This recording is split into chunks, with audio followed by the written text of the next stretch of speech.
learn something fun. Is it capacity, Shreya? Yes, you're correct. But what is capacity mean? Capacity is a thing that holds more or less. Like, let's pour this water in the cups and see.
Oh, Shreyas, what is this for?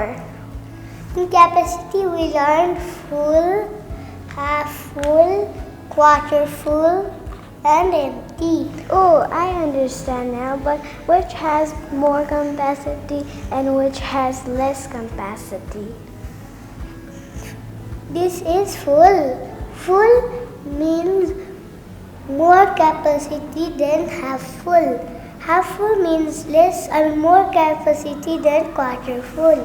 Bye, this is me, Shreyas. Bye, this is me, Olivia. Like and subscribe.